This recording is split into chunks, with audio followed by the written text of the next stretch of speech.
Bonjour à tous et à toutes, j'espère que vous allez bien. Aujourd'hui on s'intéresse à la bataille de Gembloux qui a lieu le 31 janvier 1578.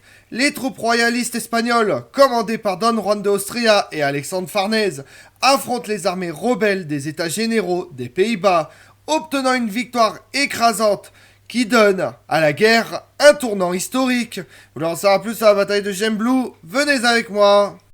La guerre de 80 ans dure depuis près de 10 ans. Le remplacement du duc d'Albe comme gouverneur des Pays-Bas par Luis de Zúñiga y Requesens, qui n'y avait pas réussi à arrêter les révoltes protestantes, s'intensifiait. Le roi d'Espagne, Philippe II, contrarié par la tournure des événements, décide de nommer son demi-frère Don Juan d'Austria gouverneur après la mort de Requesens en 1576, confiant que les héros de l'Épante pourraient reprendre le contrôle de la situation. Après son arrivée en novembre 1576, il ne perd pas de temps et commence à négocier avec les protestants. Après le sac d'Anvers par les Espagnols le 4 novembre 1576, catholiques et protestants des Pays-Bas concluent la pacification de Gand pour y retirer toutes les troupes espagnoles. Les tertiaux espagnols furent en effet retirés en Italie en 1577 après que le nouveau gouverneur général des Pays-Bas espagnols eut signé l'édit perpétuel. Cependant, au cours de l'été 1577, Don Juan de Austria, brandissant la devise « C'est sous ce signe que j'ai vaincu les Turcs, c'est en cela que je vaincrai les hérétiques », commence à planifier une nouvelle campagne contre les rebelles. Et en juillet 1577, il s'empare de la citadelle de Namur, par surprise, sans combat. Cette action déstabilise l'alliance précaire entre catholiques et protestants. À partir de décembre 1577, Don Juan de Austria, toujours basé au Luxembourg, reçoit des renforts de la Lombardie, quelques 9000 soldats espagnols commandés par Alexandre Farnèse, complétés par 4000 soldats lorrains commandés par Pierre Ernst, comte de Mansfeld, et des troupes du Luxembourg et du Saint-Empire romain germanique. En janvier 1578, il dispose de 17 à 20 000 hommes. L'Union de Bruxelles compte 25 000 combattants, mais ses troupes étaient mal équipées et mal dirigées et surtout très diverses. En février 1577, Don Juan d'Austria réussit à signer l'édit perpétuel dans lequel il acceptait les accords de la pacification de Gand par lesquels la tolérance religieuse était déclarée aux Pays-Bas. Une amnistie était faite pour les prisonniers hollandais. De nouveaux privilèges étaient confirmés et accordés à la noblesse et au clergé protestant. Guillaume d'Orange est nommé stadhouder de Hollande et de Zélande. Et les troupes étrangères sont retirées des Pays-Bas, y compris les tertiaux espagnols, dans les 20 jours. En retour, les protestants reconnaissaient Philippe II comme leur roi et Don Juan d'Austria comme gouverneur et s'engageaient à respecter les catholiques sur leur territoire. Mais les protestants de Hollande et de Zélande montrent qu'ils n'accepteraient pas ce qui était convenu et qu'ils ne voulaient pas adhérer au pacte, rejetant l'acceptation du catholicisme sur leur territoire. La courte paix, qui n'avait duré que quelques mois en 1577, était rompue. Les calvinistes convoquent François de Valois, duc d'Anjou, fils d'Henri II, pour le nommer gouverneur des Pays-Bas. Le 2 août, les troupes des États généraux s'emparent d'Anvers. La nouvelle reçue, le roi d'Espagne Philippe II convoque immédiatement son conseil de guerre à Madrid pour décider des mesures à prendre. La position de Don Juan d'Austria devenait de plus en plus compliquée. Les pressions et les menaces contre lui étaient constantes. Le roi, sur le conseil de son frère, décide d'envoyer au secours de son frère Alexandre Farnèse, ami de Don Juan d'Austria et neveu de Philippe II, au moment même où les tertiaux quittaient Milan. Mais le demi-frère du roi d'Espagne avait encore de l'espoir dans les négociations. Réfugié à Namur, dont il avait pris le château, il alla offrir la province et à licencier le peu de troupes dont il disposait pour parvenir à la paix. L'ambition démesurée des protestants, de plus en plus confiants dans leur capacité à écraser l'Espagne. Don Juan d'Austria décide de se retirer à Luxembourg pour attendre l'arrivée des tertiaux. À tous les magnifiques seigneurs, mes bien-aimés et mes bien-amis, les capitaines de mon infanterie, qui ont quitté les États de Flandre, je vous prie tous de venir avec le moins de vêtements et de bagages que vous pourrez, car quand vous arriverez ici, vous ne manquerez pas de ceux de vos ennemis. La faction catholique des Pays-Bas, dirigée par le duc d'Aerschot, offre le poste de gouverneur général à Mathias de Habsbourg, qui finira par s'allier à Guillaume d'Orange. Se rencontrant à Wilbeck pour signer l'accord, ils marchent sur Bruxelles et entrent dans la ville le 18 janvier 1578. Le prince d'Orange devenant de facto gouverneur des Pays-Bas. Pendant ce temps, le 17 décembre 1577, Alexandre Farnèse arrive à Luxembourg. Des escarmouches ont lieu entre des unités de cavalerie, le théâtre du combat s'éloignant de l'infanterie, passant du plateau à un nouveau lieu pentu, un peu de distance du précédent. Inquiet sans doute de voir sa petite armée s'étirer, Don Juan d'Austria envoya sur la droite un corps de cuirassiers en soutien et fait fortifier sa position. L'arrière-garde de l'armée ennemie pouvait gêner le mouvement de sa propre cavalerie, mais quelques régiments occupés sur l'aile gauche un site commode qui pouvait embarrasser les Espagnols. Cependant, Alexandre Farnèse, avançant de plus en plus vite, accule la cavalerie ennemie contre un ruisseau dont les abords marécageux rendent la traversée difficile.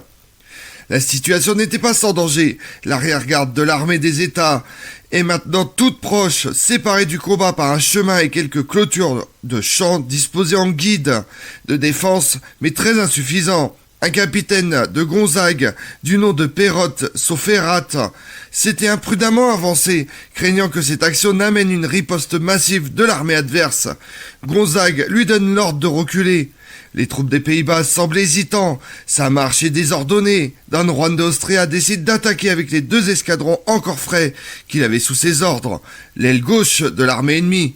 Négligeant le danger, les cavaliers suivent son ordre et se lancent dans le combat.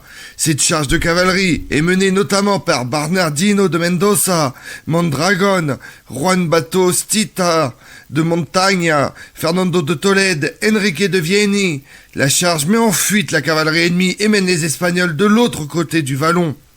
Du côté des insurgés, cette attaque inattendue provoque la panique et le comte d'Egmont tente de rallier ses troupes. La cavalerie, en désordre, se jette sur sa propre infanterie.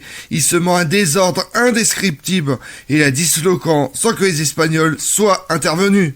Alexandre Farnèse obtient l'autorisation de profiter de l'avantage. Les cavaliers se reforment et chargent, lance baissée.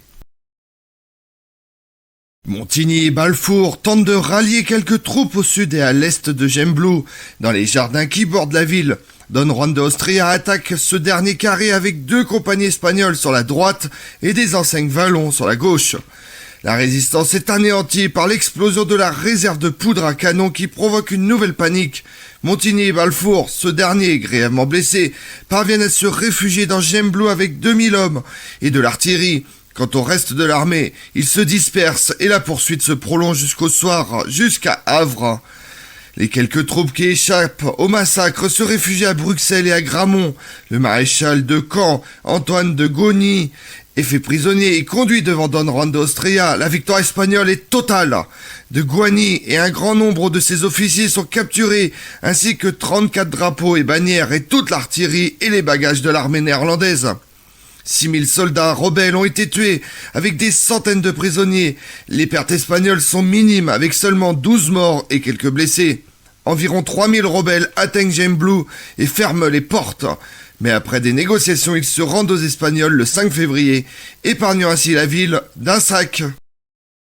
La défaite de Gembloux entraîne une pression militaire sur Bruxelles, ce qui oblige les États généraux des Pays-Bas à quitter les lieux et à s'installer à Anvers. Le prince Guillaume d'Orange, le chef de la révolte, s'enfuit également, ainsi que son gouverneur nominal Mathias de Habsbourg, futur empereur du Saint-Empire romain germanique, qui avait accepté le poste de gouverneur général par les États généraux, bien qu'il ne soit pas reconnu par son oncle Philippe II, roi d'Espagne.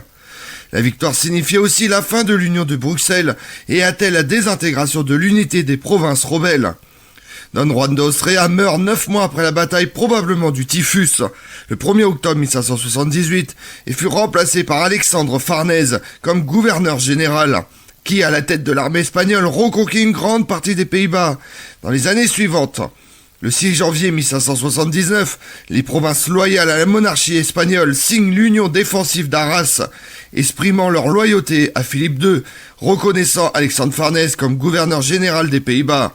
En revanche, les provinces fidèles à la cause protestante signent l'union défensive d'Utrecht.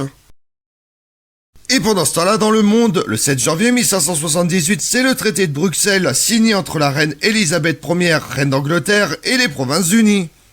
Le 7 février, une trêve est signée entre l'Espagne et l'Empire ottoman.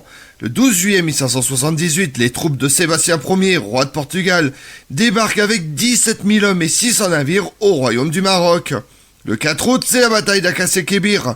Disparition de Sébastien Ier battu par les troupes d'Al-Malik, laissant 8 000 Portugais tués, 10 à 20 000 prisonniers, une centaine peut regagner Tanger. Ahmed est proclamé nouveau sultan au Maroc sur le champ de bataille. La dynastie saadienne atteint son apogée sous ce règne. Le 4 août, c'est le début du règne de Don Henrique de Avis, cardinal roi de Portugal, 1578-1580, oncle de Sébastien Ier. Le 12 octobre 1578, François Ier de Médicis épouse publiquement sa maîtresse Bianca Capello. Comme on l'a vu, le 31 janvier 1578, l'armée espagnole, sous la direction de Don Juan d'Austria et Alexandre Farnèse, remporte une victoire lors de la bataille de Gembloux, qui écrase l'armée des Pays-Bas, qui s'était conciliée entre elles dans la pacification de Gand. Je vous remercie d'avoir suivi cette vidéo en ma compagnie. Si vous voulez connaître mes autres vidéos, retrouvez-moi chaque matin à partir de 6h45 sur ma chaîne YouTube Tout sur l'Histoire avec Damien, mais également sur les réseaux sociaux, Twitter et Instagram, Histoire Damien. Et pensez à liker, commenter et vous abonner. Je vous remercie à tous.